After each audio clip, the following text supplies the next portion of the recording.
back to our weekly Super Geeks podcast. We have our regular co-hosts, special guest, and a lot of topics to cover today. So let's jump in, shall we? Let's say hello first to our co-hosts, starting with our guest this week, Jason Kovalik. How are you, Jason? Doing great. Glad to be back and looking forward to the conversation tonight. Cool. Glad to have you back. Our recently joined co-host, Travis Linton. How are you, Travis? I'm all right, and I've got a new toy. Yes, we have all become enamored of, or in my case, transfixed by your fidget spinner. And oh my God, you didn't. We're gonna start calling you Narek from now on. Thank you, Narek. Speaking of Narek, we have another cast member. What's that, Travis? It's not the exact same thing, but man, it's close enough. You're doing the same stuff he did while pursuing our motley crew. Speaking of cast members from Star Trek Picard, we have also our mascot, Index, better known as Sun Seal. How are you, Sun? I'm doing good. I'm also here to provide the doom. The doom. Bring the doom. Sun brings the doom, and our next co-host brings the hammer. That would be the eyebrows of doom himself, Ross Bullock. How are you, Ross? Doing good tonight. Glad to be back once again. Pretty much fully recovered. Very good. Hope it wasn't the coronavirus. And finally, but not least, we'll be talking about that. Yeah, we've got a lot of coronavirus to cover this week. Speaking of, Weird Al tweeted, "No, I'm not doing my corona," and somebody replied to his tweet with, "But it would go viral." I bet he ends up doing it. I wouldn't be surprised. He will. And that is the voice of our stalwart producer, Justin Burton. How are you, Justin? I am doing well. Excellent. Well, let's jump into the week's topics. We have about 13 of them, lucky number 13 in this week of coronaviruses, starting with an interesting trademark and intellectual property conundrum that has sprouted in that the SCP's Foundation's world has essentially been taken over. Is that a fair way of putting it, Ross? So kind of. What's going on is, well, first, the SCP Foundation is a Creative Commons database of stories, ranging from the kind of silly and a little weird to the cryptid creepy to the cosmic horror kind of scary. It's a wonderful, creative kind of gathering with a wealth of wonderful, interesting, and freaky stories that I've come to really enjoy. It's spawned multiple spin-offs as well as a few games that are out there that are all very popular. But the controversy arises after a trademark troll in Russia decided to file for the trademark, not the copyright, but the trademark for SCP, the title and the logo in Russia.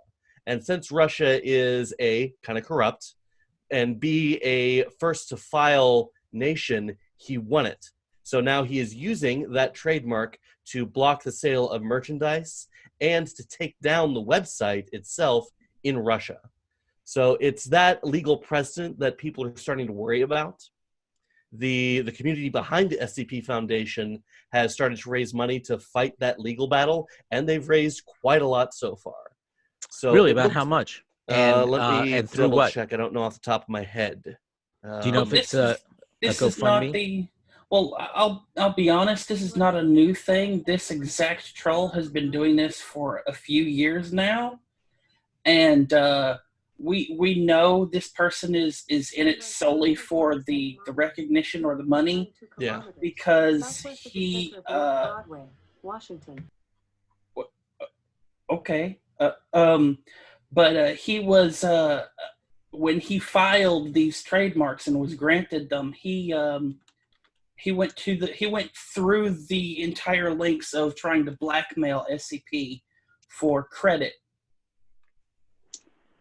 of the entire thing, not just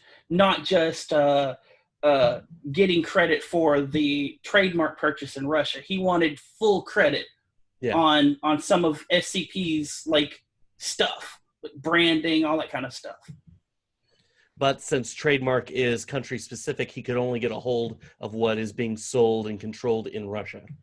So how big how big a market are we talking about for SCP in Russia? Do we have a sense of that?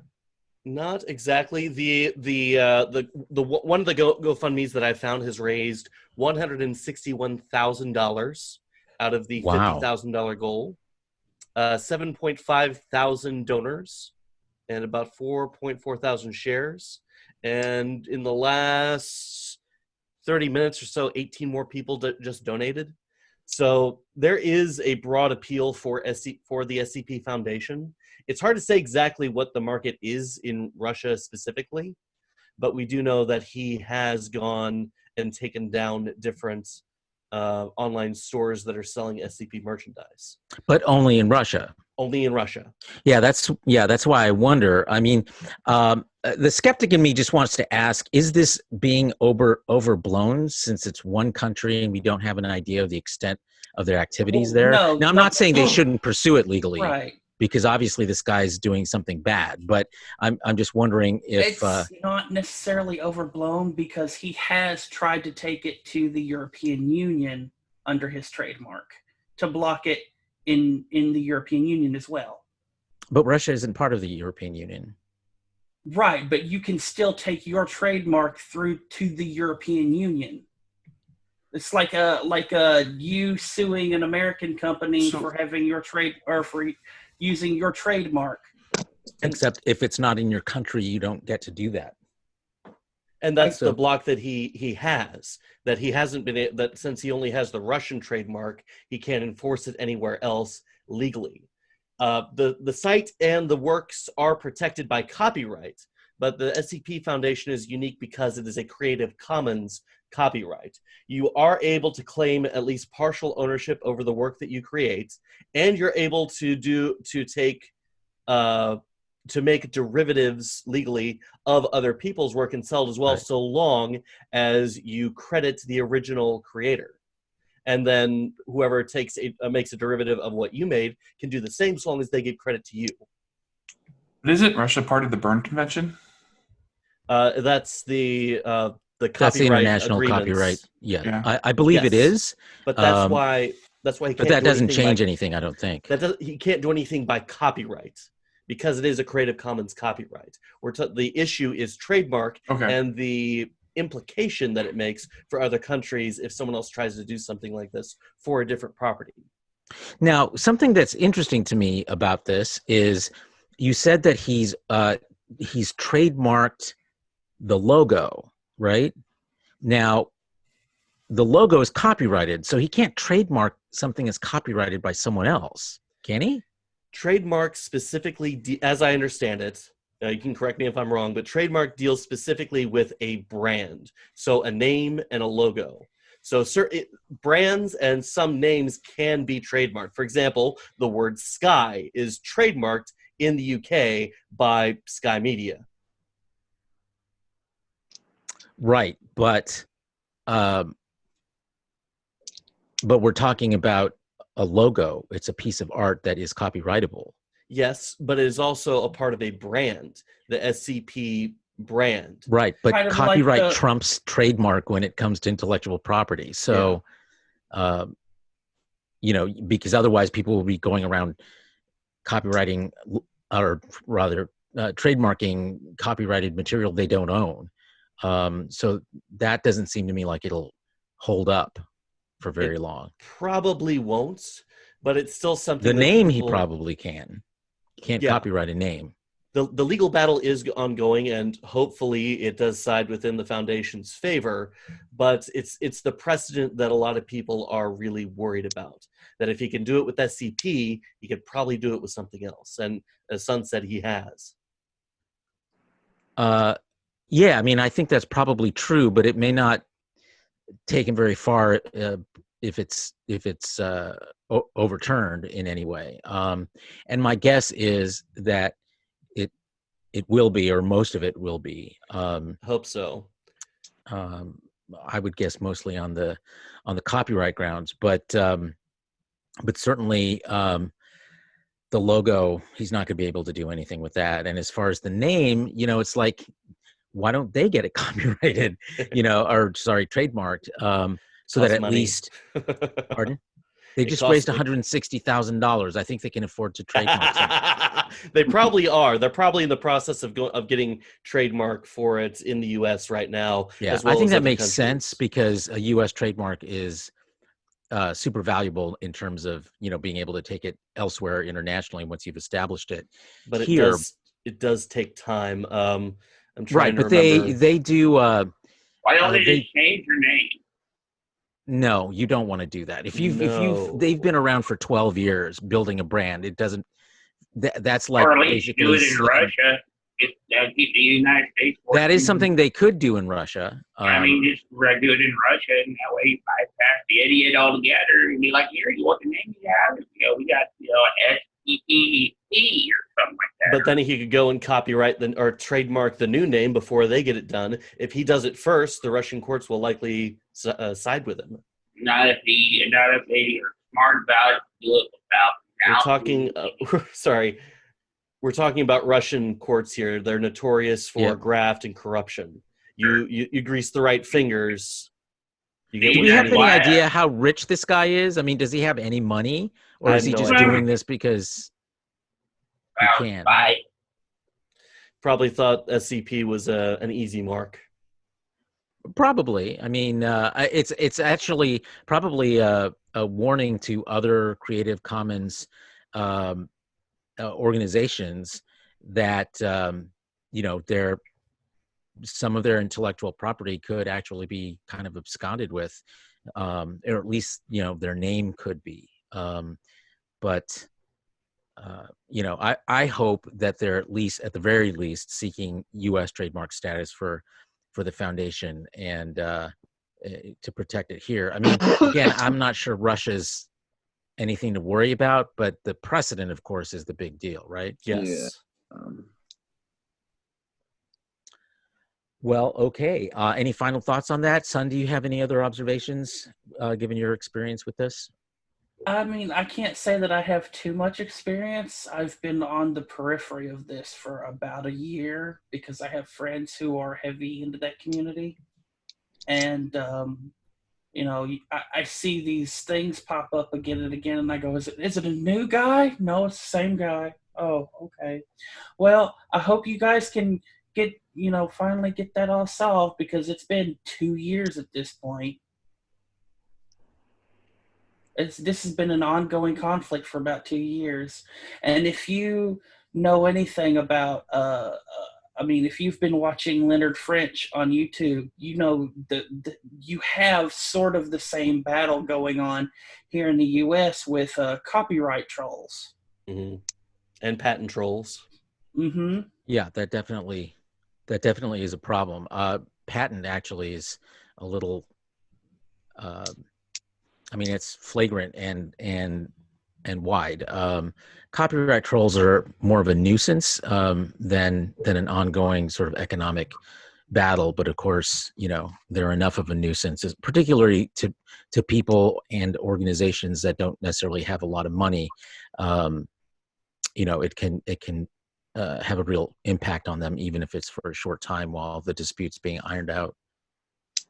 Like I got a buddy of mine who owns a restaurant here in town, and they accidentally let their website domain slip in. Some Chinese company grabbed it, and now they're having to either get paid or out the ass in order to get it back, or just make a new domain name. And these companies they'll prey.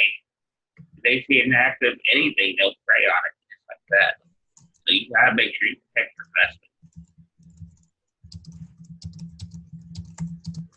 All right. Well, if there are no other words on that, we'll obviously stay abreast of this. It's an interesting intersection of intellectual property, economics, law, and of course culture. So it seems like this is relevant And the arts more than anything. Well, including art as part of culture, but yeah. specifically. You're right.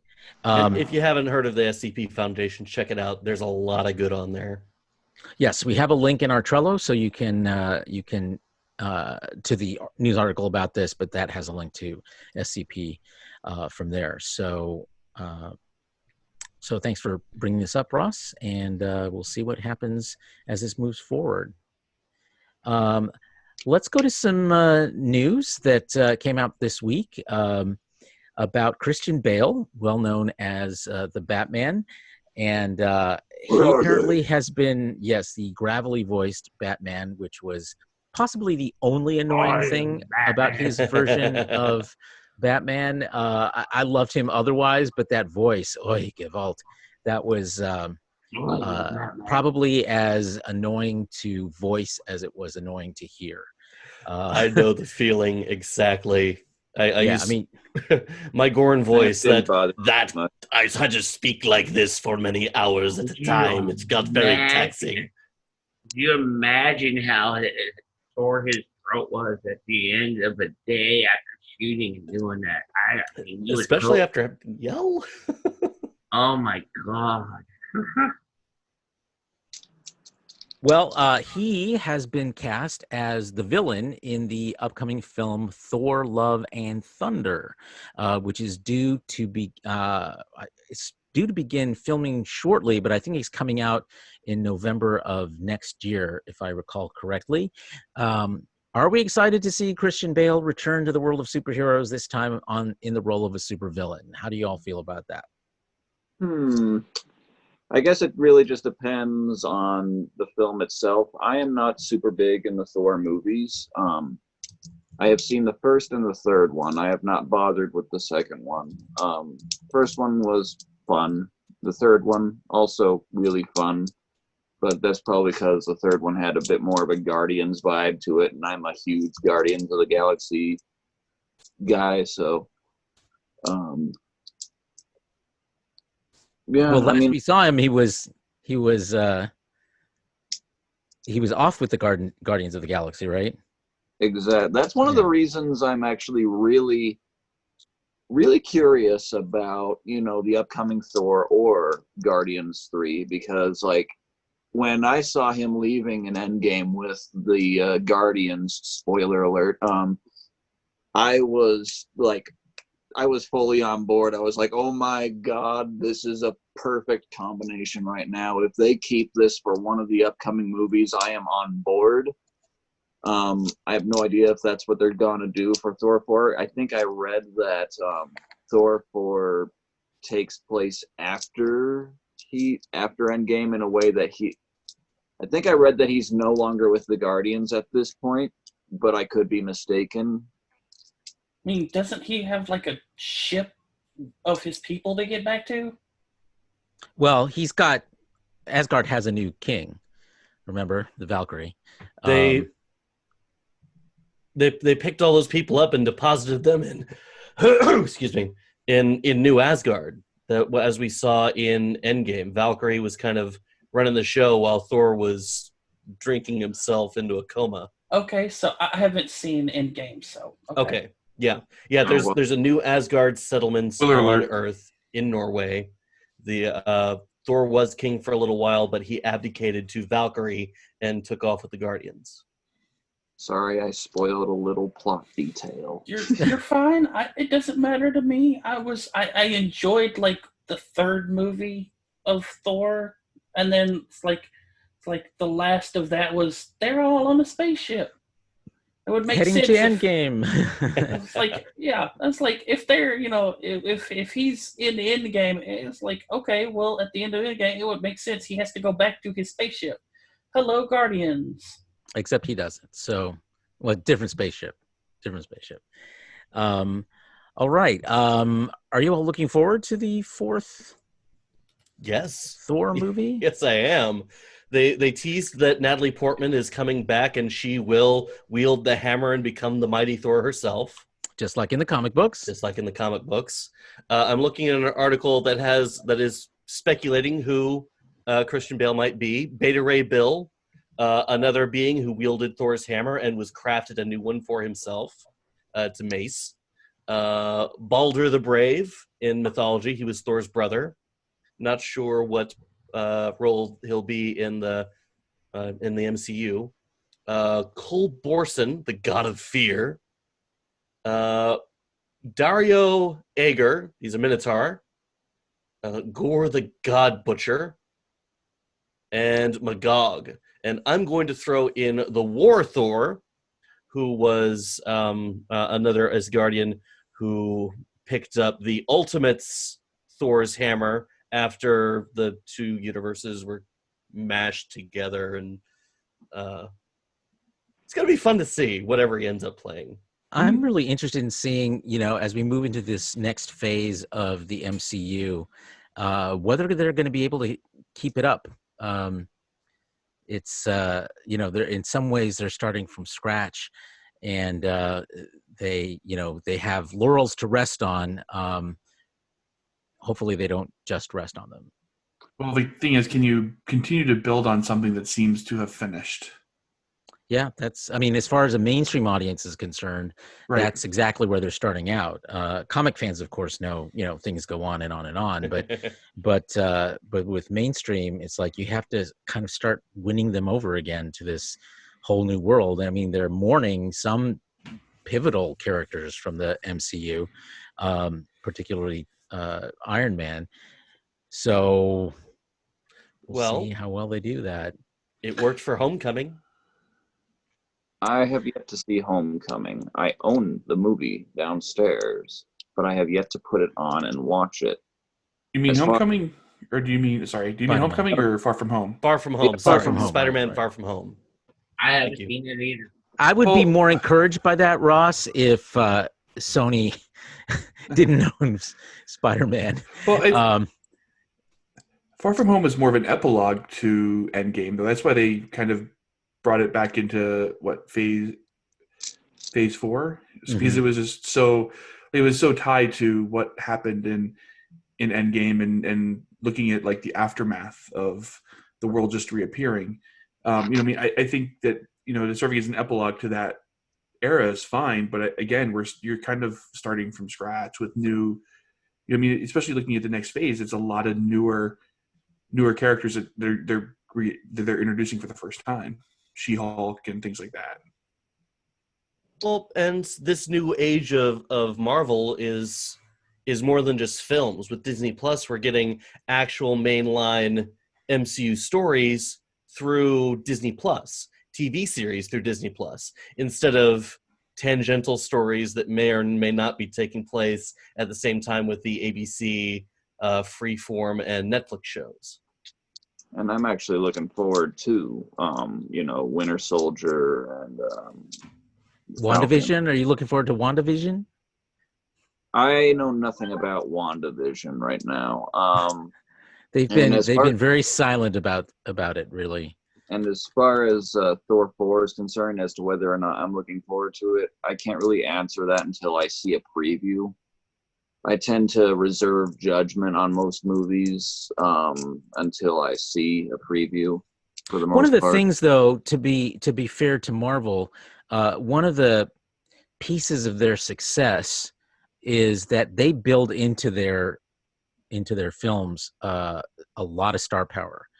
People who come to their franchise being pretty well known and obviously becoming more well known as a result of being part of the Marvel universe. But it's encouraging that they're not that they're still seeking really good talent. Christian Bale certainly is among that group. So and they talent like that tends to be picky about the projects they choose. So while it's not definitive, I feel more optimistic than not as a result of his joining the cast.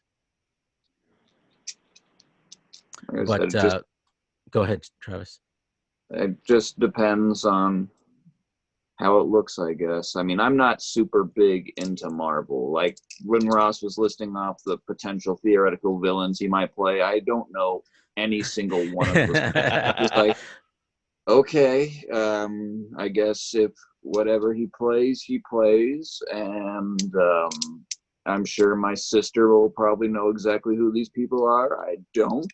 Yeah, I only knew about half of them too. Yeah, I knew about half, and frankly, none of them really thrilled me. So now, and to be fair, that list was pure speculation on the part of Yeah. the author of the article on IGN, right?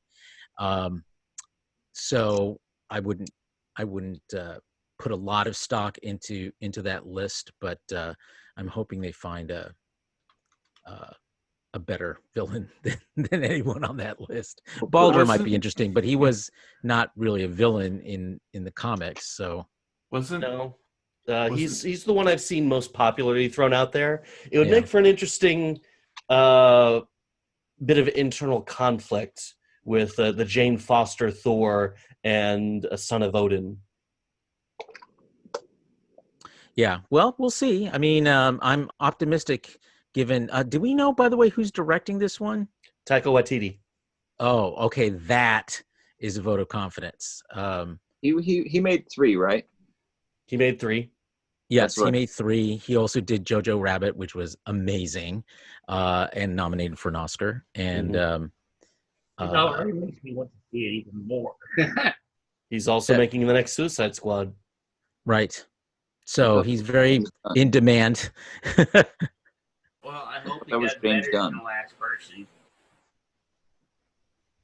No, the next one, the sequel. I hope he does better than the last Suicide. person. No, 2. I There's thought been that 2 Suicide Squads. There's the original and now Birds of Prey. Actually, I think you're right. I Trust think him. it is James Gunn. My mistake. Oh, that's doing which one? That's doing the second one. Harley Quinn isn't exactly a sequel to. Oh, that's true. It's its own Yeah. thing. Yeah. But it sort of builds off of what we learned in like Suicide I knew Squad that 1. because I'm like monitoring James Gunn like a hawk right now because I am again very excited for Guardians 3. So I'm glad that he's back. I thought that was a unfortunate firing, and I'm glad that Disney saw the light and probably just was waiting for it all to blow over before bringing him back. So yeah. sorry. That's a smart move on their part to bring him back. Yeah, because you don't want to see a franchise like that fall apart. That would be bad. Weren't they all threatening to quit? No, they're contractually obligated, but certainly you don't want a cast of unhappy actors. So Especially when you have a breakout hit like Guardians was. Mhm. Well, no, the oh good God, the guy who plays the literal one, Chris Pratt. No, Jim Pratt. Batista. Yeah, Batista. He literally said if Gunn wasn't directing the film, he would not do it. Well, it's academic now, but I believe he was under contract, so he may not really have had a choice.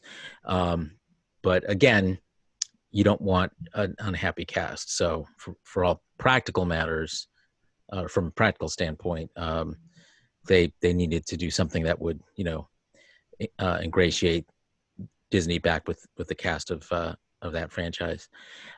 Great. Okay, so let's move to another Disney franchise, where, the news coming out of this is just really interesting to me. The novelization of The Rise of Skywalker seems to keep getting worse and worse. and worse and worse. Exactly. Do you want to? Well, let me introduce it, and then, Son, you pick it up from there. But one of the things that we learned in that novelization was who Rey's father actually was, and it turns out that he was an imperfect clone of Emperor Palpatine, making her his sort of daughter.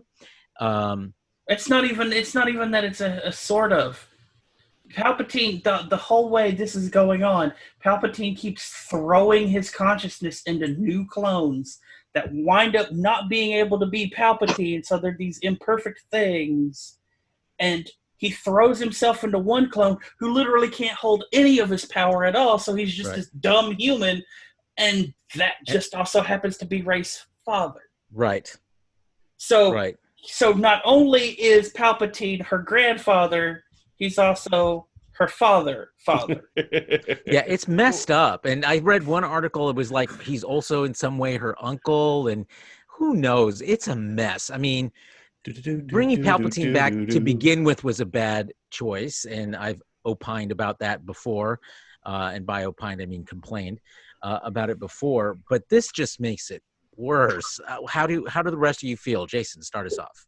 I mean, if you've watched the EU, or if you read through any of the EU novels, like this was a recurring theme of Palpatine just recycling himself through clones. And I think, like in the Thrawn series, it was Jorah Sabath who couldn't handle the Force, and it drove him mad, right? So I mean, I think that this is one of those areas where like Disney picked up elements of the EU that were probably Isn't that imperfect. a bad thing, though?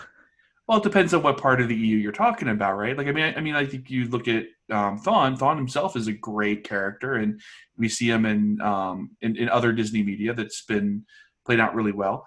But I think at the end of the day, though, it's like Starkiller Base. Starkiller through the EU, there was just bigger and badder Death Stars. Starkiller Base is a Which piece got of that. really boring, didn't it? It did. No, it did. For sure. What I'm pointing out is that all the fans who cry that Disney threw out the EU, in reality, they just brought the EU back into the new movies in just a new form.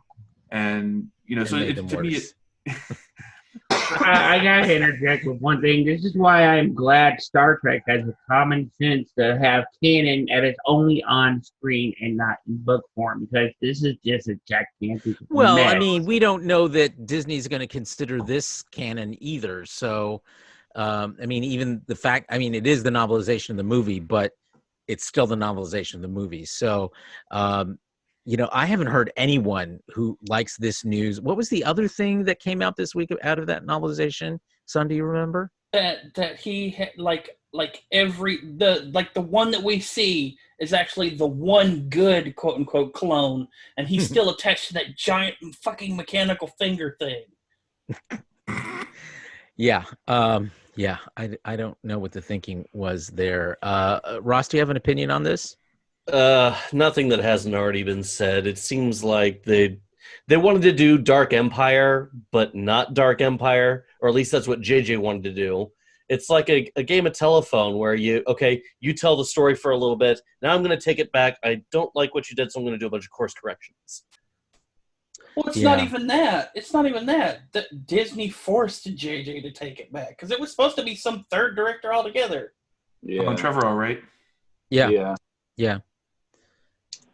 Well, they went into this. They went into this last trilogy without what appears to be a cohesive plan, and so it just reminds me of like Enterprise, like where there was no cohesive plan from the start. You have this idea that you're going to create this long-lasting arc and this story, but without a plan, it just all falls apart.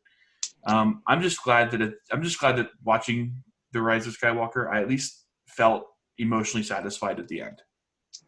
Really? Yeah. Yes. Emotionally satisfied that it was over. Well, I would put it that way. I mean, I just felt that I didn't feel anything emotionally about this movie. Like I'm glad I saw it. I've said this before. I'm glad I saw it because I wanted to see how the trilogy ended, but it did not move me in any kind of significant emotional way. It feels like the other big mistake they made was just suddenly they made the sequel trilogy, and then leading up to this one, they wanted to bracket all the Star Wars movies together as one complete ongoing story. And that just made the payoff even less satisfying. It feels like they didn't have a Kevin Feige or an Alex Kurtzman to kind of steer things along. Correct. That was supposed to be J.J. Abrams, and whatever happened there happened, and it wasn't until it was again. So, yeah, there's a lot of turning of the ship at sea, which was not an enjoyable thing to watch. I actually fell asleep in the middle of Rise of Skywalker. That's how boring that movie was. Also, I mean, like, I was gonna say, what do you expect? The Last Jedi was just so convolutedly bad that, it would take an act of God to make a good third film for this trilogy. And I mean, Well, that's why they brought Palpatine back. Wasn't he supposed to be dead? I don't know if I just need to watch that film again, but I don't think The Last Jedi was that bad. I didn't think The Last Jedi was that bad either. The Honestly, films were really that. I wouldn't call any of the new Star Wars films bad. Could they have been better? Sure. Well, I mean, like Rise of Skywalker, definitely like my opinion of the trilogy has kind of gone downhill, mainly because like I don't think The Rise of Skywalker is the worst movie I've ever seen, but it's definite. Like I'm with Carlos on it. It very much didn't leave me emotionally satisfied in a way I would have liked. I thought the action was very underwhelming. I didn't think Palpatine was a good choice, that kind of thing. It's just like a lot of the character choices just felt very bland and weak. But and I did like the end of Rey's story. Like that was to me. I liked that part too. There was one article I read about this past week that said that suggested to Disney that if they were smart, one of their Star Wars television series would be centered on Rey. Do you think that would have been a good idea, Jason? No, yeah, for sure. I mean, Rey is a very compelling character. I mean, she's the most compelling character of the new trilogy that's not a legacy character. And I think that, like, you know, she's somebody who's very much in search of an identity. And I think that always someone searching for who they are and trying to define themselves is always a really compelling story when it's done right. And I think if anything in the sequel trilogy did right, it was her finding herself. Yeah, I would agree with that. Son, where do you weigh in on Rey on TV? I don't know, honestly. Like, I'll be like, okay, so I still maintain this. My favorite part of The Rise of Skywalker was the worm. Honestly. Like the underground worm thing. I've already forgotten it. They fall into the quicksand, and then there's like the underground tunnels. Oh with the yeah, worm thing. yeah. Oh, Yeah. It's probably the only thing that sticks with me because it was the only thing that I felt was fascinating. I woke up after that. I had so many questions for the rest of this movie. Like, how is it that somebody crafted a dagger in the shape of the wreckage of the Death Star from an exact location to find the entrance to the Death Star for the vault, to which this dagger just also happens to be a key for? The Force. I guess the Force. The wills, the little itty bitty things that like. Also, have you not seen Goonies?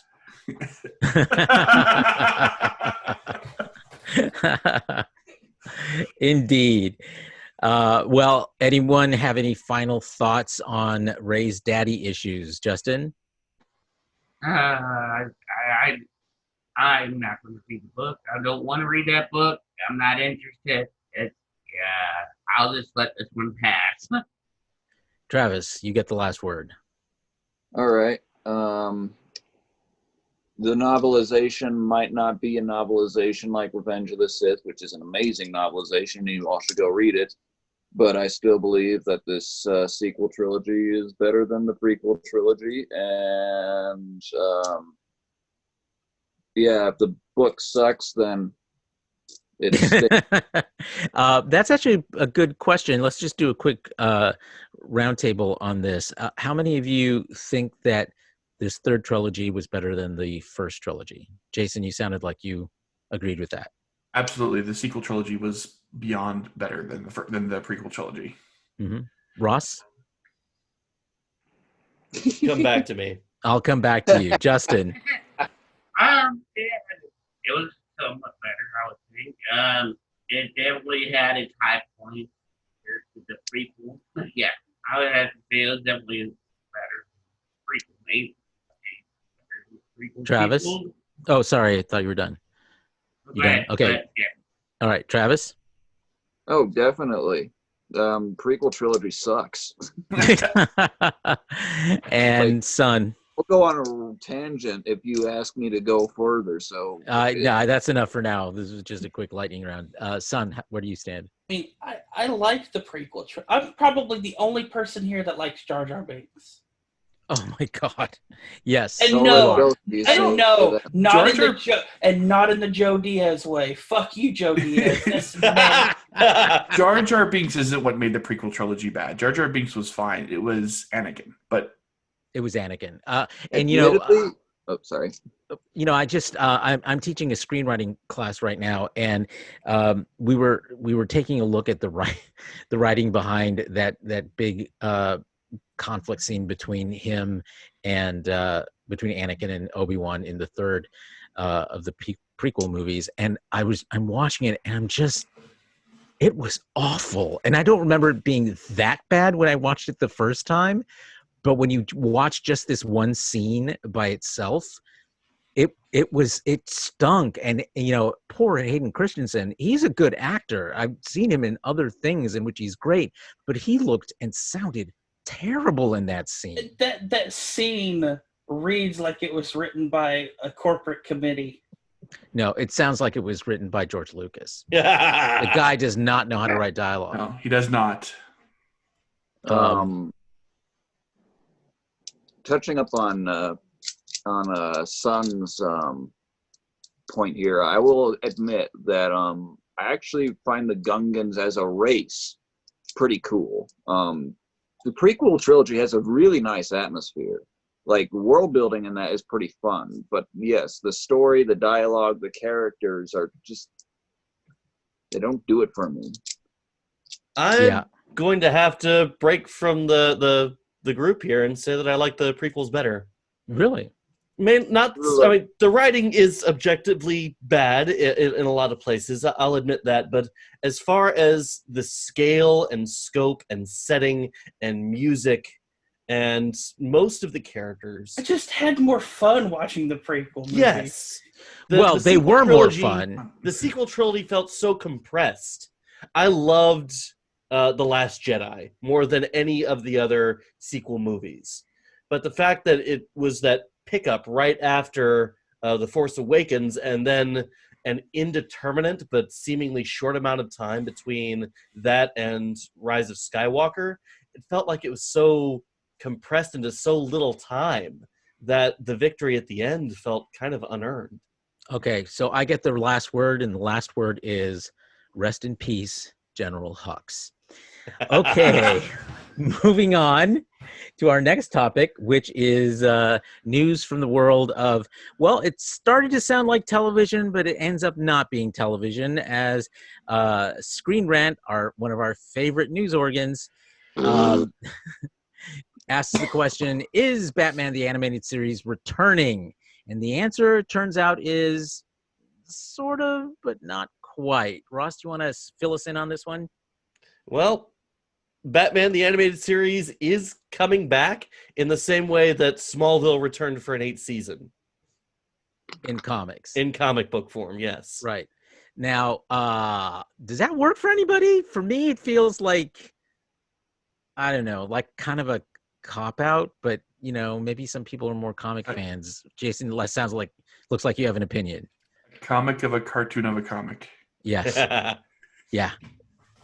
I love the animated series. It was on when I was growing up. I was in my teen years, and I thought that it was a good follow-up to the Michael Keaton films. But, with DC, with it sounding like Warner is really unsure about the future of DC publishing, I don't know how much I like the idea of it being a comic. I'd rather it be just them to pick up back the series again. I wonder what's standing in the way of that. Maybe they, because DC Comics may be having trouble, and the DC cinematic universe, but their fits and cartoons starts. But their cartoons are great, and they're a financial success. Oh man! And really, I'm decently done. I have to say. I'm normally pretty critical of animated versions of comics. They end up being like, I know a lot of people love the X-Men from the 90s. I never thought it was that good. and I started out feeling that way about Batman the Animated Series back then, but it grew on me, and clearly some things came out of it that affected the comics and the films, and so I think that's a testament to kind of the quality of some of the writing and some of the conceptualizations in that. But do we think they'll be able to hold that up going into a new series in the comics world?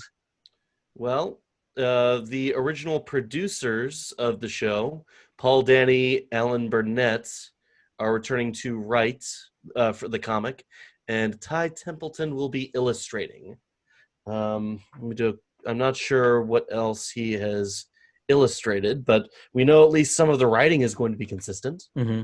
Well, and the visual style sounds like it's going to be the same as well. He had a very specific kind of look to the characters and to the human form and stuff that I think really worked well for Batman, and I think it even kind of tumbled over into Superman and Justice League on television and in their animated feature length stuff as well. So some of that works, but one of the problems DC has always had is it has these sort of multiple continuities. So you have like the continuity that's in their animated features and animated series, and you've got the continuity in the comic books, and then you've got the continuity in the cinematic universe, and they don't really talk to each other, but which is okay, because I think what it shows is you don't have to have a completely interconnected intellectual property in order to be commercially successful. So audiences, I think, can. Oh, and I forgot the DC TV universe as well.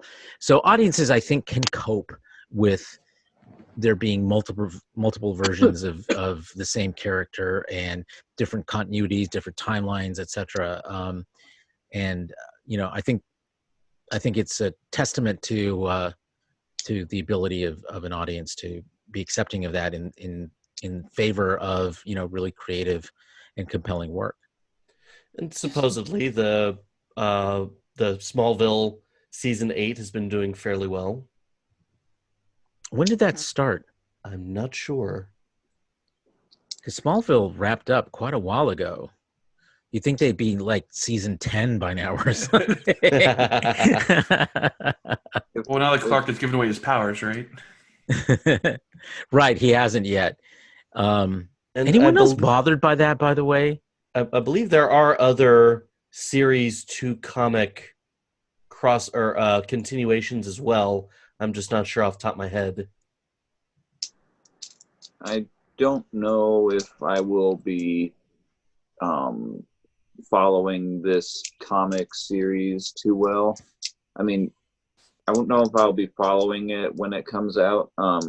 I can't really say I grew up with Batman the Animated Series. I was more into Batman Beyond and Static Shock when those came out, which definitely were spin-offs of, they're in the same universe as the Batman show. And I actually own the Batman Animated Series downstairs and put it on now and then. It's a good show.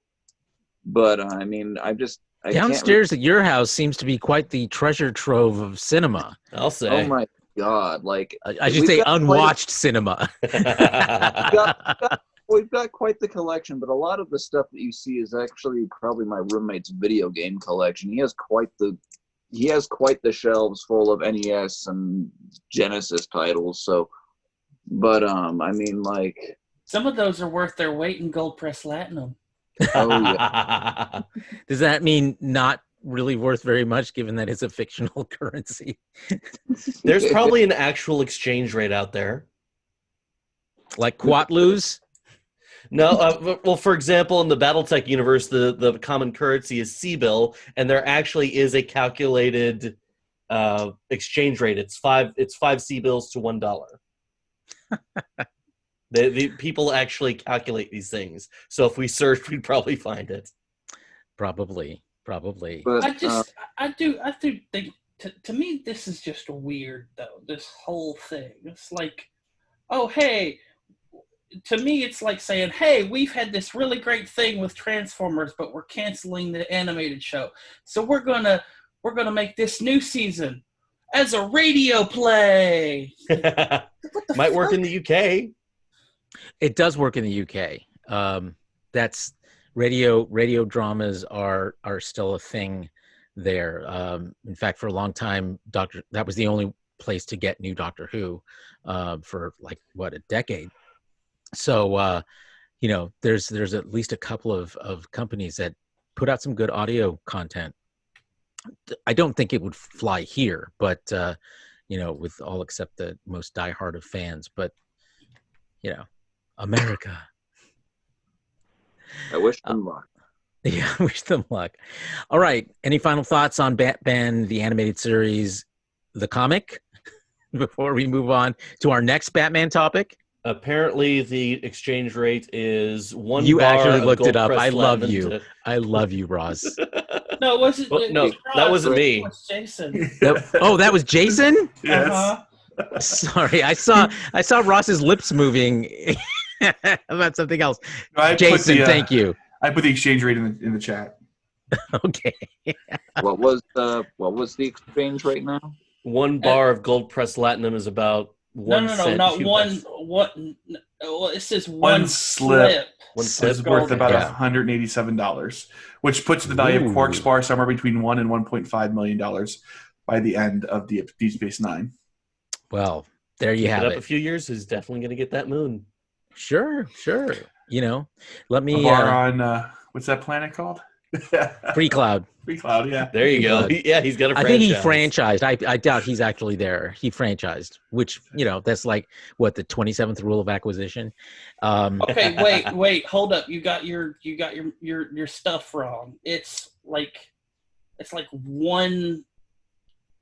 What? Are we really spending time on this? No, we're Yes. not. We're moving Yes, on. We're moving on to About our 1/10 of a US dollar. We're moving It's on. about 10 cents. We're moving on to the new Batmobile, which apparently some people love and some people hate. Where do we weigh in on the Batmobile? I don't give a shit. Next topic. Okay. Anyone else? I want to see the movie. Like, everyone was complaining about Robert Pattinson's Batsuit and all. I just want to see the movie. The fact is when Ben Affleck was announced as Batman, I was super negative. I really hated the idea of Batfleck. But to me, Batfleck was the one redeeming thing of the two Justice League movies he was in. So I'm going to give Robert Pattinson a chance. I'm going to give this Batmobile a chance. I just want to see it in action, and then I'll make up my mind when the movie comes out. I think they made a bold-hitting choice, but to be honest, I can't. Hopefully. Any other Bat thoughts? When I I like looked at I think it's okay. I've never been. It's not built around a rocket, apparently. It's not 2 lanes wide. It's not, the size of a boat. It's not a tank. It's not a tank. So, you know what? Practical. It looks in line closer with the '60s version. I mean, in terms super of it being a sleek, like car. Corvette-looking Batman or Yeah. Batmobile. It kind of reminds me of a modern take on the 60s Batmobile. Yeah. It's Right. more the '70s Batmobile when things got sort of hip The Adam and West cool. one's what I'm talking about. Oh, I don't think it's anything like that. No, it's a modern version of that car. It's a car. It's not this ridiculously huge, It's not a jet car. impractical, super conspicuous. It's a functional vehicle. Yeah. I think it'll be interesting. I'm eager to see more of it on screen. Yeah, I mean those first pictures. I mean, it looks fine to me. I'm looking forward to it. I like seeing them change things up. When I see this, I just want to play Waylon Jennings' "Good Old Boys" theme. That's all I can think of. You think it looks like the General Lee? Well, the front of it does kind of It's have a the charger. duster, like shape from what I see in it. I don't know. I don't know. Well, I keep looking at it, and it feels like it has a modern. It looks like a modern version of the old Thunderbird. Ooh. Yeah, it does kind of look like that. It's like someone crossed Thunderbird and General Lee and merged the two together. I mean, it's got the General Lee front end and then it's like a Thunderbird body. Hey, who knows? Maybe this is their marketing ploy for a new Thunderbird. I mean, they did that with the Camaro, remember? Yeah, sure. Could be. Wasn't the original Batmobile like a Thunderbird concept from the 60s? It was an Impala. It's an Impala. I Are don't you know you're talking about the Adam West Batmobile? Yeah. Ross? I'm pretty sure it was an Impala. It has the front of an Impala for sure, but it's got the wings of fins of a 57 Chevy. Yeah, it was the original Batmobile was a modified 1955 Ford Lincoln Futura. Oh, okay. Never mind. My mistake. a Ford. Yeah. Hey, Well, Batman back- buys American. It was Back- found back- on the road dead. Just good in the era of coronavirus. We need more American purchase goods. Sure, why not? All right. Well, we'll see how mobile the Batmobile is going to be in our hearts and minds. Next topic, we're moving on to a 20th anniversary this week of the premiere of Gundam Wing. Ross, you want to start us off on this one? All right, let my weeb flag fly here.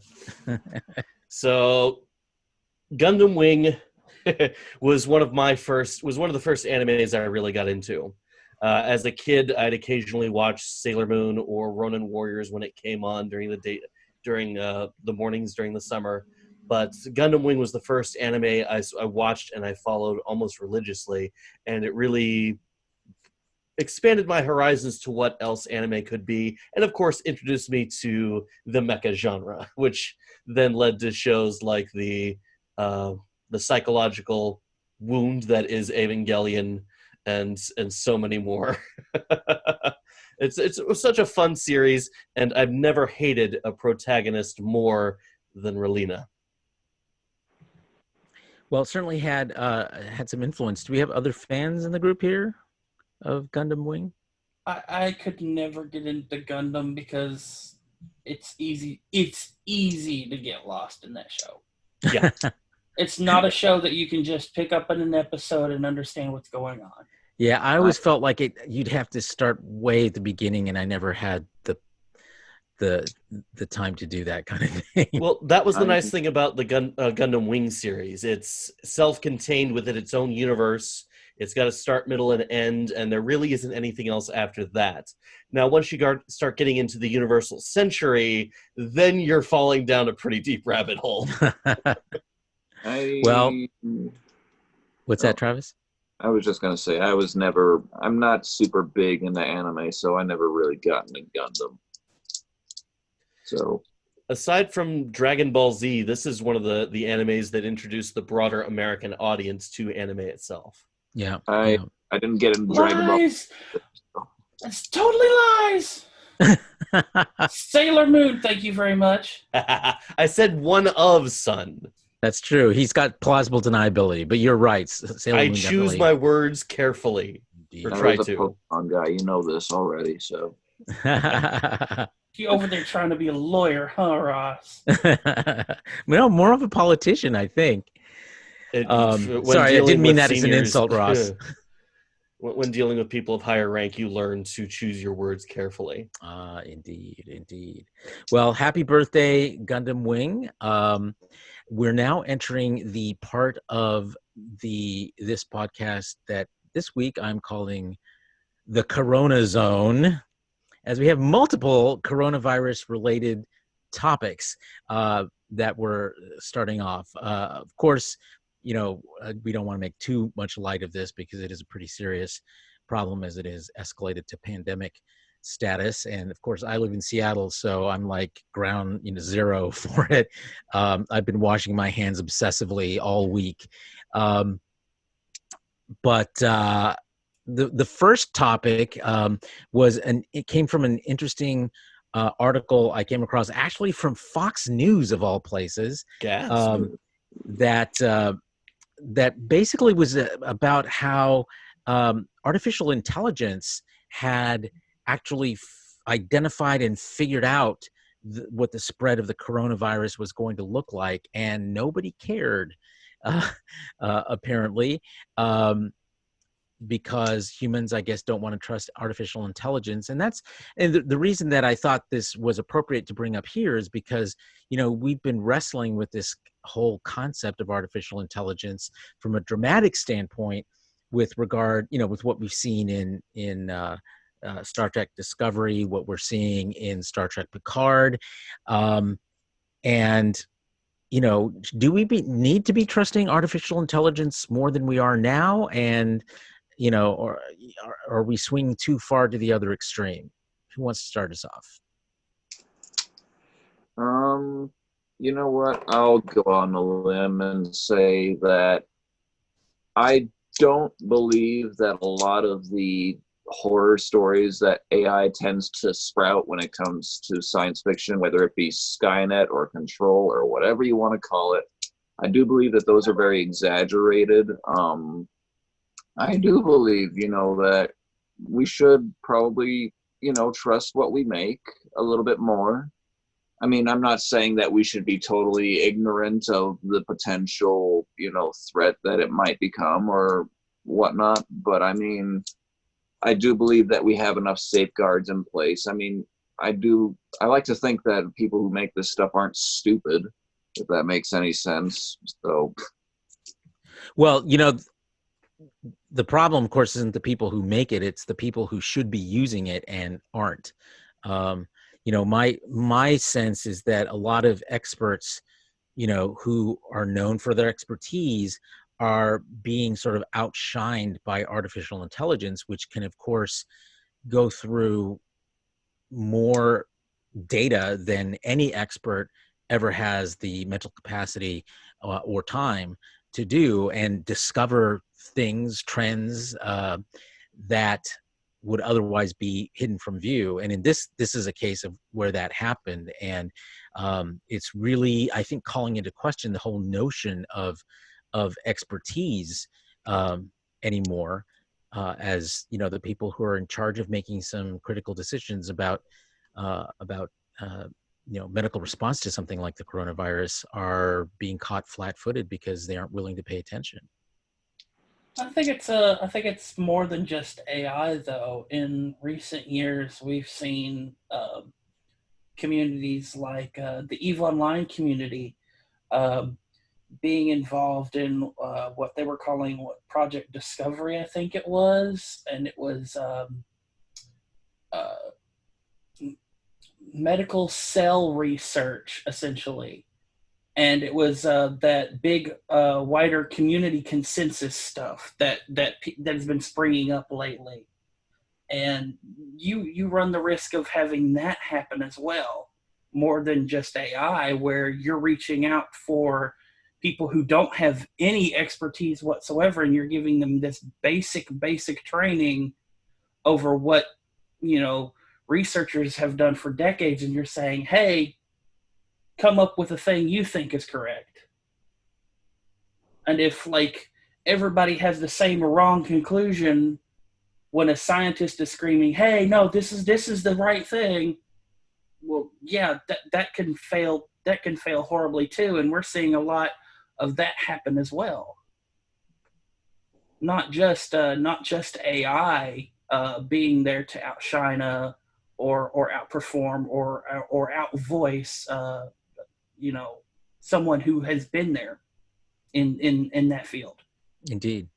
One of the things that I find interesting about this story is, how this artificial intelligence, what its sources of data were. And that interests me as well. Yeah, because it was extensive, and it was literally more than any human could ever process. It included, millions of different databases, keywords on social media, financial transactions, hospital data, people reporting unusual trends, search engine searches and keywords, travel activity, and a lot of other data. So it was broad, and a lot of data tends to produce, more accurate predictions or models, if as it were, and we're seeing this progress much the way that the AI called it early on. Use of AI and use of machine learning in the healthcare industry is really kind of new. I mean, I'm actually that's actually the company I work for does that for employers. So I mean, it's I think in the future, as we apply this form of technology to this level of science, we're going to see a revolutionary shift in this space. I'm not in favor of giving Skynet the keys to the nuclear codes and all that stuff, right? But I mean, I think as humans, as we develop this technology, we should definitely be more open and more trusting of the fact that a computer is going to be able to pick out trends and things like that faster than we ever could. I mean, how many people have been saved because of the Apple Watch, right? Where it picks up irregular heart rhythms and things like that and alerts people, and so it's just the use of technology in science, in healthcare specifically is, I mean, I think really just where the future of healthcare is. Yes, a booming industry that I think will probably end up relying more and more on artificial intelligence if we learn anything from this latest bout of the coronavirus. Okay, any final words on artificial intelligence before we move on to our next coronavirus topic? No matter what happens, you also have to be very aware and very vigilant for false positives as well. Yes. Yes. Look at what happened to the Tay-bot. Are you talking about the Not all Microsoft black bot? mirror. Yeah. Oh yeah. Well, again, yeah. That was where a lot of people were gaming the system, whereas this is going places. They false positive the hell out of the Tay-bot. Sure. I remember that. But that's not quite the same thing, because this kind of artificial intelligence is using as its sources of data things that people couldn't track themselves, and any attempt by them to do so, short of taking over entire computer systems, would just be noise that would be filtered out by a good algorithm. But definitely skepticism is still advisable, as we still are working our way through. I mean, I'm Index, and I'm telling you, be skeptical. Yeah, I agree with you, Index. Indeed. Okay, so let's move on to our next corona-based topic, and that's we're seeing the fallout of the coronavirus spread affecting all kinds of things. Schools closing. I mean, that's what's happening here in Seattle. It has increased massively in just the past 24 hours. Oh yeah. Massively. As you predicted. I mean, within the last 24 hours, we're having the United States canceling all, telling the citizens not to go on any cruises of any kind. I mean, we got people declaring state of emergency after just one case being reported. That happened in this state. There is this one case reported, and we're under a state of emergency now. I remember, if I remember correctly, the cases in the U.S. have gone from 100 and something to over 500 and something in just 24 hours. Yep. The majority of Italy in the past 24 hours is now under complete quarantine. Yeah, they've shut down almost everything. Yeah, it's exploded suddenly. And, and I would not be surprised, but we need to prepare for that possibility here, because if it gets bad enough, they will shut down all travel in and out of the country. You won't be able to go any international. There's already companies shutting down international flights for its employees. They're advising people taking vacations not to fly or not to go on cruises. Well, certainly elective travel is being impacted, but goods still have to move, folks, or you have an economy that grinds to a halt. So, there needs to be prudent choices made about which tactics and how they're enforced. Somebody's got to move all that toilet paper to the Walmart who's out of That's stock. true. I'm stocked up, but actually that was just because I was scheduled to get more. I got But Just be sure you know you're ordering boxes and not cases, like one unfortunate couple in the UK. ouch. They have about 3 years worth of toilet paper now. Oh, good Lord.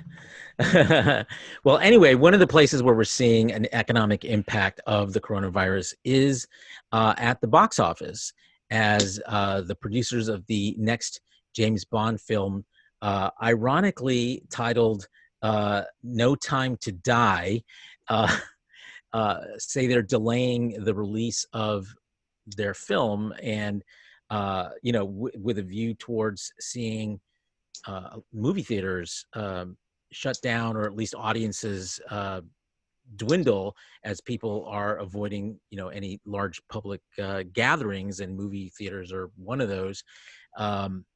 So it could have a ripple effect that lasts for a while, just because of the lead time that films take to get produced. Do we think we're going to get around this one, or are we just is everything going to shift online for the duration? What do you think, Jason? I mean, I think that I think people are still going to go out. I think it may not be as much, but people are still going to want to go to the theaters. People are still going to get stir crazy. This is my first winter in Utah, and after about 2 days of being snowed in, I'm ready to leave the house. I'm willing to drive treacherous weather. And they say that like the reason why quarantines don't work, because it's against human nature to stay, and people want to escape. I think, yeah. are there going to be people less likely to go to the theater? Possibly, but so will box office dip, value prices dip, or sales dip? Absolutely. But I think you're still going to have people who want to get out and go see movies, and go to theaters, and go to plays, and go to malls, and go to theme parks, and get everybody else sick. Yay. One of the things that's interesting, the last huge world pandemic like this, the Spanish influenza back in 1918, it actually, people think it sort of happened all at once. It actually went away and came back. So a lot of health experts are predicting that, the summer season will come and it'll get less infectious, but come the fall, we'll see coronavirus 2, possibly in a mutated form, which the implications could be pretty bad in the longer term.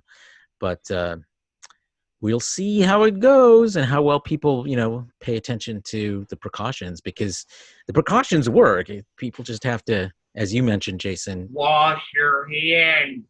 Yeah. Common sense, people, wash your hands. You touch anything, that's how the order. Wash your hands. Well, the big problem, though, isn't washing hands so much as it is not touching your face. Because people just do that without even thinking. I've probably done it 10 times, since we started this podcast. Whoop. There you go, Ross. Fired. You're fired, Ross. I'm screwed. And that's really where the problem is, because it's something you do without thinking. Whereas, washing hands, it's like you can do that consciously, but it doesn't do you any good if you're still going to be touching your face. So, but it's, both of them are important. It's not one over the other. If you wash your hands and you stay inside if you're inside your house and you touch your face, you're okay. Just don't be touching your face when you're out in public. Well, but yeah, we're not anywhere near that yet, though. The staying in your house. People definitely here in Seattle. In Seattle, yeah. Yeah, here in Seattle, the biggest companies here, Microsoft, Amazon, Expedia, they're basically telling their employees stay home, work from home, and they're doing it. And you can see it in like rush hour traffic, which is no longer rush hour traffic. Wow. Because no one's going in and back from work. So, at least, remote capabilities can keep things chugging along, but we're definitely seeing, real life impacts here where I live. I think we're going to see a big streaming, boom. We're going to see people not wanting to go out. We were talking about this a little bit ago, but I think streaming services are definitely going to see a big increase, because, people are not going to want to go out. They're going to want to stay in. They're going to want to watch something. So, here we got streaming services. We'll be getting to that in a second. Indeed. So, I do want to point out that some major geekdom cultural meetings have been canceled. Yes. Oh yeah. South by Southwest has been canceled. right. Whoa. Really? Yeah. Yep.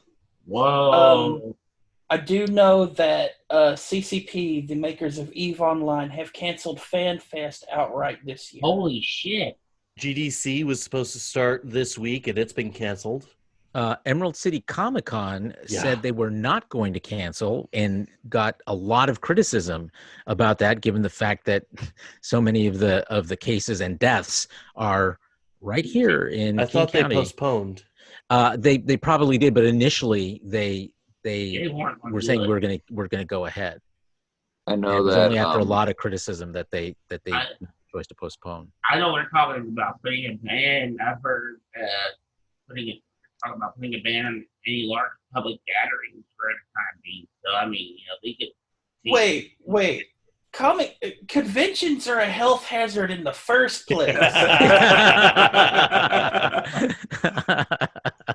Well, I mean, it's kind of common sense for them to ban anything like that right now. I mean, it's some great. You don't want Well, large so far they haven't gatherings.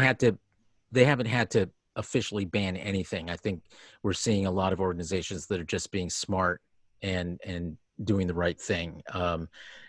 Banning and we saw this in the 1918 thing. I mean, the government actually had to enforce quarantines. They had to force people at gunpoint to stay in their house because some people, as Jason mentioned, they had to get out and they couldn't. And I wouldn't be surprised if we see something like that happen again. Some people are going to be quarantined. Oh, absolutely. Not want to. Now, Yeah. I don't know how true this is, but I came across an article that was in Italian. And the translation I was reading was that because of the forced quarantine, there was a family who had been stuck in their house for 14 hours with a dead family member because of the quarantine. Ooh.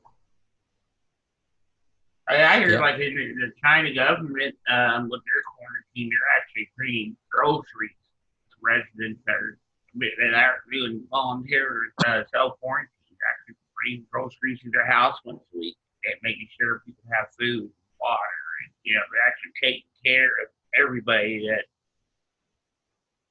does this. I mean, self-quarantine might not be such a bad idea considering the situation right now. If you got the ability to do it, if you have an ability to stock up, because whenever stuff starts getting bad, it'll be like trying to go to the store and get bread in a snowstorm.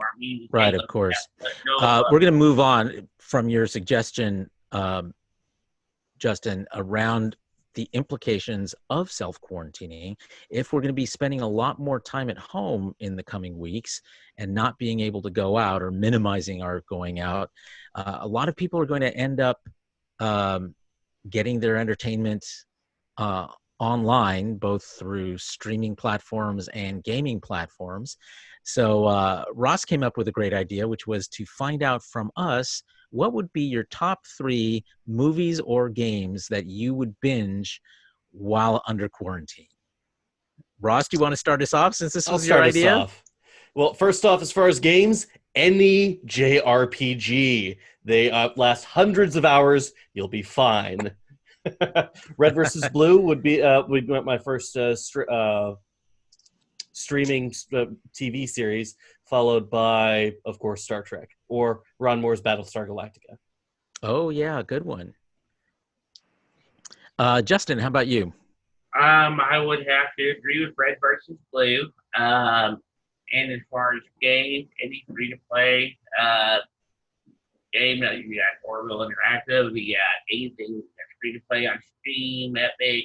I mean, there's a whole list of games that. So, Justin, would you prefer games over TV and movies while quarantined? I'm a little bit of both. I'll get bored very easily, so I'd have to be able to switch it back and forth in order to do something. So I would have to have a good list of both, like movies and TVs, like Star Trek, Stargate, even Battlestar Galactica, Red versus Blue. I mean, let's just All right. Travis, let's switch over to you. What would be your top 3 games or films? Well, if I were sick with coronavirus and quarantined in my house, when I'm sick and I'm watching something, I usually put something on that makes me laugh, something that makes me feel good.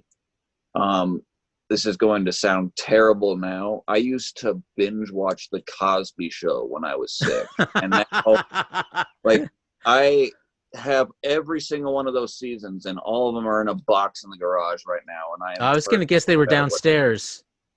Nope, they're in a box in the garage right now, and I'm pretty sure I won't watch them for a very long time because of what's been going on there. But I would probably find something to, like, make me laugh. Maybe King of the Hill, maybe Futurama. Those are all good things that make me happy. Just something, just a little heartwarming. Like, I've tried watching sci-fi or whatnot, and it always makes me feel sicker, and I don't know why. It's a mental thing. As far as games are concerned, I recently just started playing the new Pokemon Mystery Dungeon DX, which is a wonderful remake. I'm hoping to potentially write a full-fledged review on that, but I also recently started a new a new playthrough of Red Dead Redemption 2, so that would be another good time killer. All right. Son, how about you? How would you spend your quarantine? So there's this magical little thing that I was told about a couple of weeks ago called Pluto.tv. Oh, yes. Yes, indeed. If you name it, it's probably there. I'd probably, for those of you who want to know what Classic Who looks like, there you go. There's Classic Who. If you want to 24 hours, 7 days a week. If you want to spend your time watching all of the old series of Mystery Science Theater 3000, it's there. There you go. You want to binge watch The Addams Family? There you go. It's there. I'll have to watch that now. But you'll have to watch it downstairs. Exactly, for you. But yeah, no, that's definitely what I would recommend for streaming. For gaming,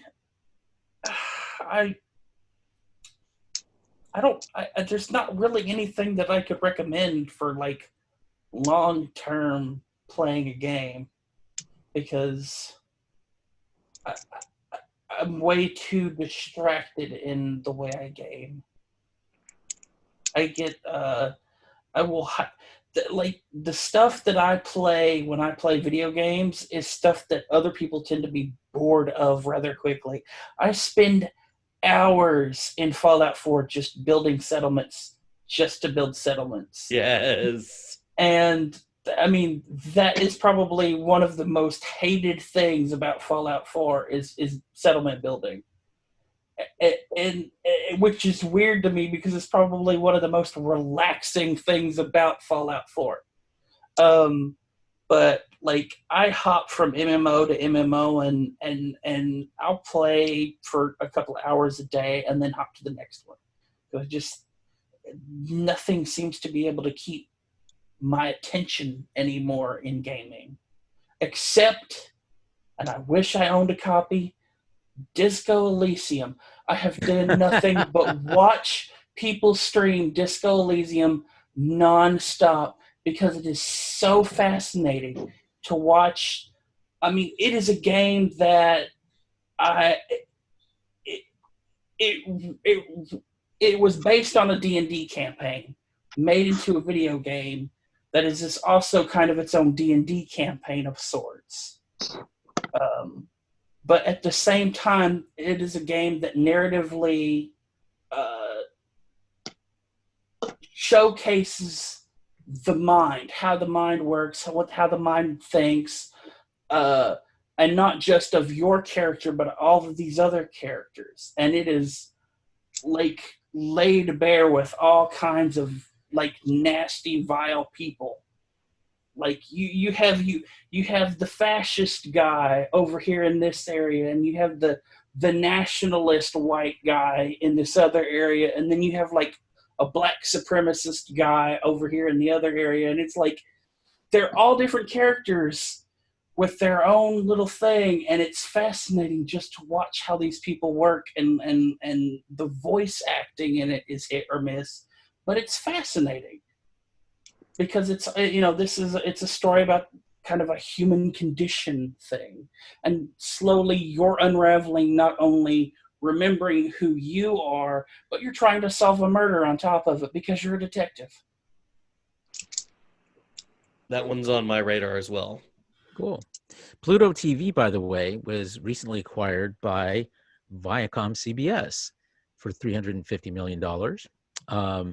And they're planning on, it's interesting to me because in some ways it's like a return to cable television of like the 80s or 90s, where it was just all these, hundreds of very niche channels, and you watched them live, and that's very much sort of what Pluto TV is like. And we're seeing its growth and its success happen because viewers, especially younger viewers who can't necessarily afford all of the streaming platforms that we spend a lot of time discussing, still want to watch content, and Pluto TV offers this to them. Of course, it's ad supported, but also, of course, Viacom is planning on introducing a subscription version, so they'll be able to make money directly from viewers, as we've seen on CBS All Access. And I'm guilty of finally succumbing to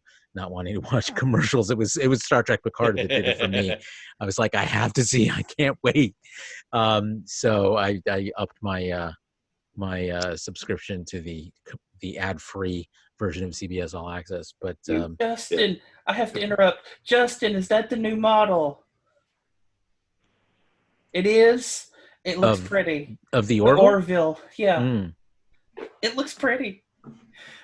The little lights are what gave it away. The little lights in different places. I'm like, that wasn't on the old Orville. All right, next is Jason. Jason, what would be your top 3 binge-worthy things to do while under quarantine? So I'd probably start an epic game of Civilization. Nice. So that's what would sustain me through, like, if between shows. I'm about 2 years behind on the DC CW shows. I just haven't had a chance to watch them, so I'd probably just get caught up there. And then I think just random YouTube nonsense would round that out, just like Audit the Audit and all that fun, like, garbage stuff on YouTube to fill my, because ideally, hopefully I just fall asleep. When I'm sick, that's pretty much what even the best video content does for me, is it lulls me into this wonderful sort of zone of euphoria and then long sleep. Ross, how about you? I went first. Oh, that's right. You went first. That's true. That means it's my turn. Oh, heavens. Okay. So I think that probably only one game, maybe 2, that I would do. I've had the game Machinarium for years. A beautiful, beautiful game. I've never had a chance to finish it. I would love to finish it. And also, one of my favorite games that I never have time to play, and you can do it online, is Diplomacy. And I would love to be able to actually play. I can't find anyone around here to play Diplomacy with me because it takes so long to play. It's basically Risk without dice. You have to create alliances and eventually stab people in the back, which is fun. And apparently I'm very good at that from the last time I played Diplomacy. I mean, we already knew you were good at stabbing people in the back. Exactly. So, well, that one is so good at Diplomacy. So Probably in terms of movies, TV, there's a bunch of new series on Amazon I want to watch that I haven't been able to. I want to finish my rewatch of The Expanse. Aeronauts is up there. The Report is there. And there's some more. But basically, there's a bunch of Amazon. I have to finish watching Mrs. Maisel. I want to watch Fleabag now that I actually know what it's about. So there's plenty to keep me busy for 2 weeks of quarantine. Oh, honorable mention. Yeah. Every weekend on Twitch. Twitch.tv/Bob Ross. Yes. Oh, yes. I'm Oh, pretty man, sure that he would gives make me the tingles. would make me feel very happy. Yeah. There's Shout Factory also has Mystery Science Theater 3000 marathons. There's this kid who was profiled in the New York Times who does ASMR. He's gotten very popular on YouTube for it, and one of his ASMR episodes is him dressed as Bob Ross, including drawn on facial hair because he's like 17, and he actually paints a painting like Bob Ross, and he's damn good at it too. He comes up with a Bob Ross painting, and I got the tingles just like I did with Bob Ross. So good for you.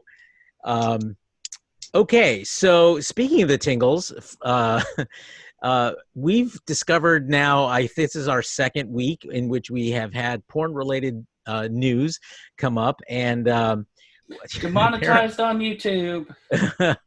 apparently, Get demonetized. right, coronavirus-themed porn has taken the internet by storm. And what are we to make of this? Is it sort of a darkly humorous way to cope with, a worldwide pandemic, or is it actually just people being gross? Son, what do you think? I mean, it's possible that it's both, because it probably is a little bit of both. I mean, there was corona porn before the coronavirus, because some of the things those girls do with corona bottles is nasty. You win the internet today, son, with that one. Travis, you are literally covering your eyes, so talk to me. Why? He wants to be like Daredevil. He does not want to see what's going on. It's just something like, I am not a big porn guy, and I find some of these ideas that they come up with to be absolutely ludicrous. Like, I don't know where it comes from. I don't know. I don't want to know why. I don't know where it comes from. I don't care why they think about doing it. I don't want to know why they do it. Like, we get the picture. if people get a kick out of it, fine. But like, I will apparently some are. Jason, how about you? Stay on this rock of ignorance in this area, and I will be blissful forever. Indeed. Jason, how do you weigh in? I mean, everybody's got their kink, right? I mean, so like, this is just sexy It's nurses. very warm and accepting of you, Jason. Yeah, everybody's got their own kink. This is just sexy nurses taken to a all high level, relevant, whole relevant level. Like, I mean, it's not my bag, but I'm not gonna tell somebody that they're bad because they want to find something to get off in this whole like messed up story. So I mean, I get that everyone has their kinks and everything, but I mean, it's just, to me, I guess it just comes down to a case of too soon, if that makes any sense. Well, with porn, nothing is too soon. Nothing is too soon. So Ross, you posed the question: gross perversion or bizarre coping mechanism? How do you stand on that question? Hello, my friends, and welcome to Super Geeks After Dark. Today, the question is, does he stand for it, or is he on his knees? Oh, you're on fire tonight, son. Honestly, there's so many different ways, different strokes for different folk. My God, you did not Shut up. just say that. And there are many ways to cope with difficulties and troubles in the world. And if this helps some people, I don't see any harm in it. If some people get excited by this sort of thing, so be it. To each their own, and to all happy fapping. Happy fapping. I think that's his. Justin, do you have any final thoughts on coronavirus themed porn? We're killing him. We're killing him, guys. Justin is we may have dying. to call 911 to come give you some oxygen. Oh, no, this is too much. Yeah, too much. Okay, we'll leave it at that. And We even have the Twitch chat going. Jesus.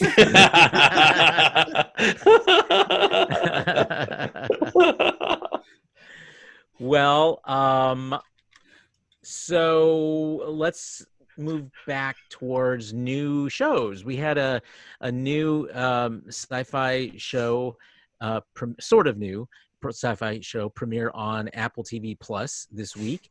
It was the return of the Steven Spielberg attempt back in the 80s to recreate the Twilight Zone, even though they did try to recreate the Twilight Zone itself in the 80s, and both failed.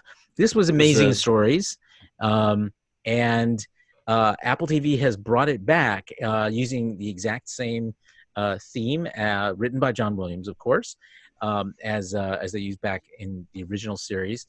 And the first episode premiered this week. Did any of you get a chance to watch it? Seen it advertised a whole bunch of everywhere, and it's like, I don't even have Apple. What even is Apple TV? It's like Disney Plus, except Apple. Their focus, of course, is on new content, as obviously they don't own a lot of old content. But and they've had some clunkers, but also some. The morning show has been a real breakout hit for them. The first one of these, I did watch it this week, and it's sort of a time travel story set in Iowa, so you can just imagine how exciting that must be. It was actually kind of warm and interesting. It starred Dylan, oh crap, I'm forgetting his last name, from Teen Wolf, whom I love. I love this actor. And he pulled it off pretty well. So if you're a fan of the best friend guy from Teen Wolf, you will enjoy this. Which Teen Wolf? The TV show? The TV series on MTV. On MTV. So check it out if you can. They have a 7-day free trial. So see if you're interested in the rebirth of Amazing Stories. I'm not going to weigh in on it overall until I see at least a couple more episodes, but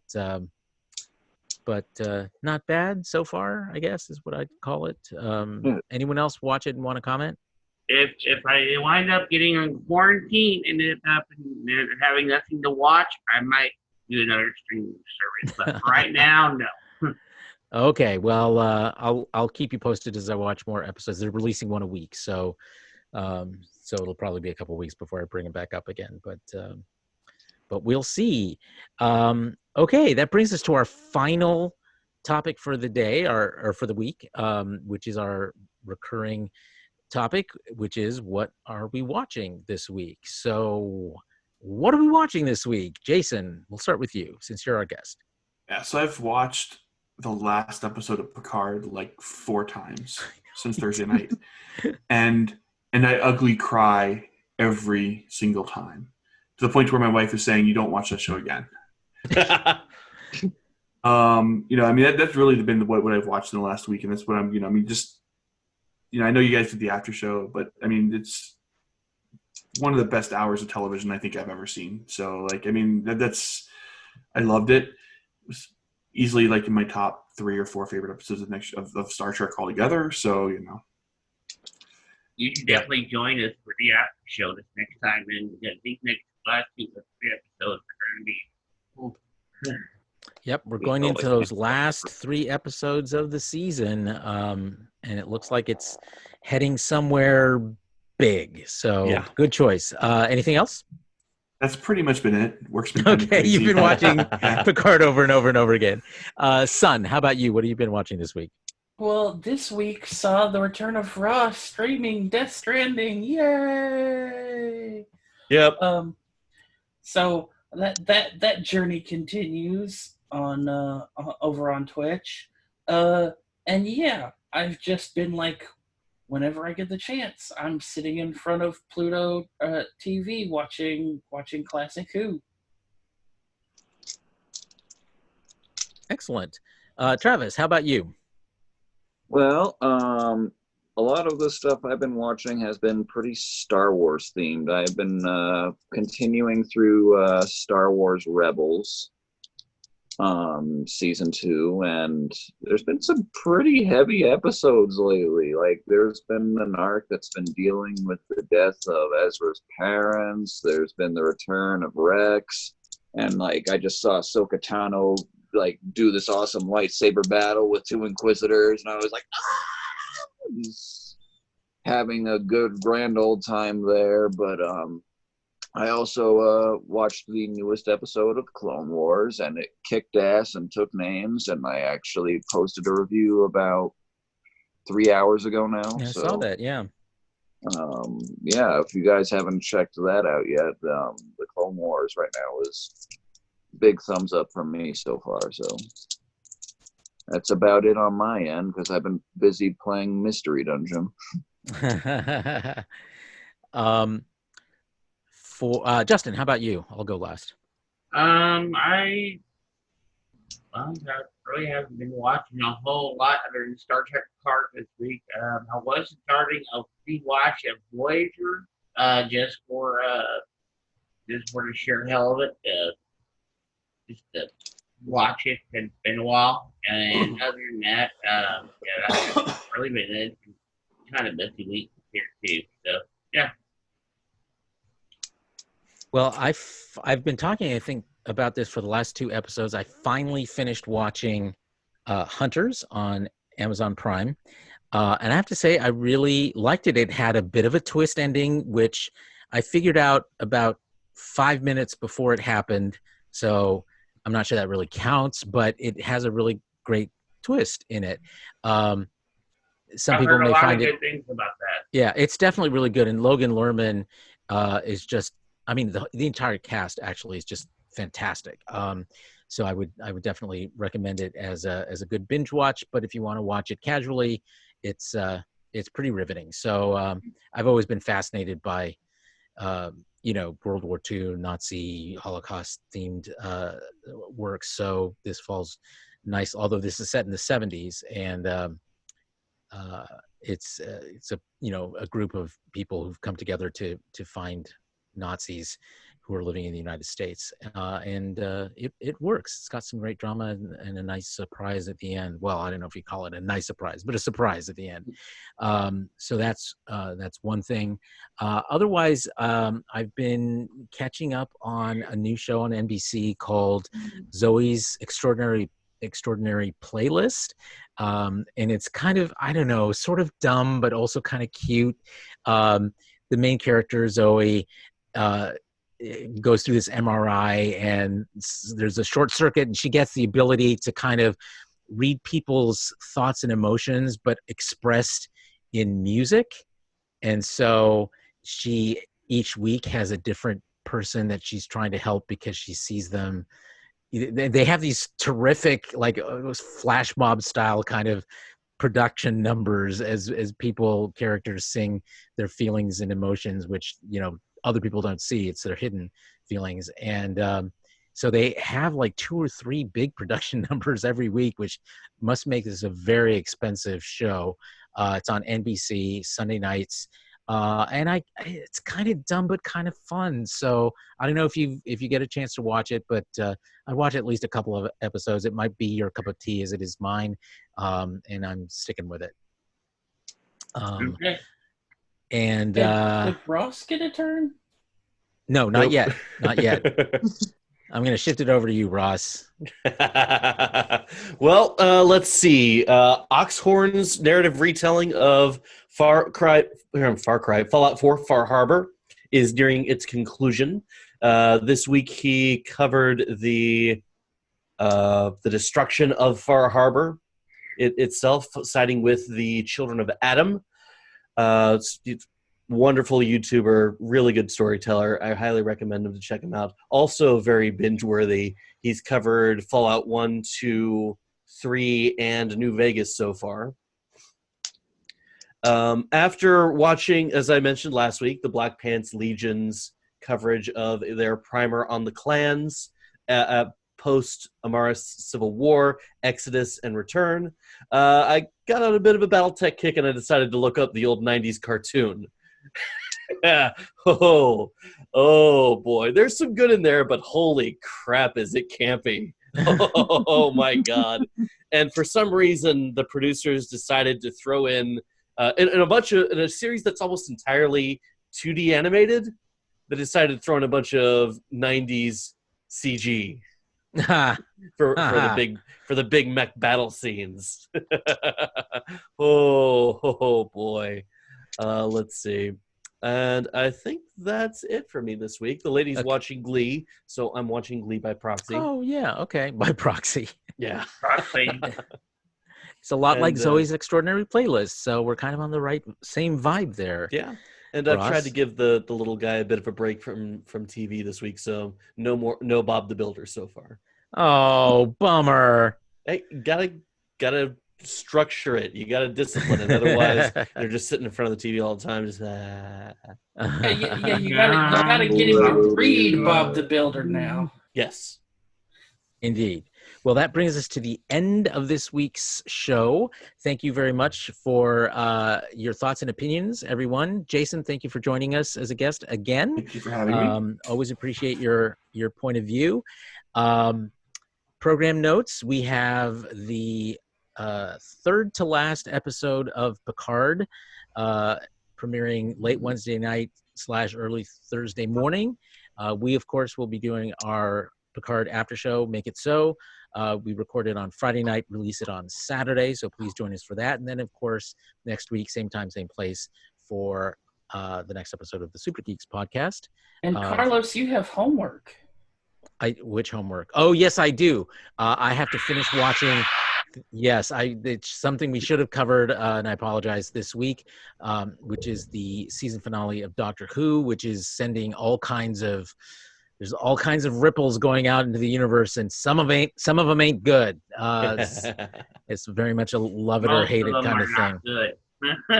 So so we will come back, talk about that, and talk about like the state of the Doctor Who franchise after 2, I would say, kind of mediocre seasons.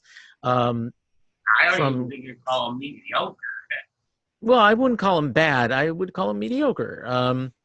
So we'll do that for sure next week. And yes, I will finish my homework, son.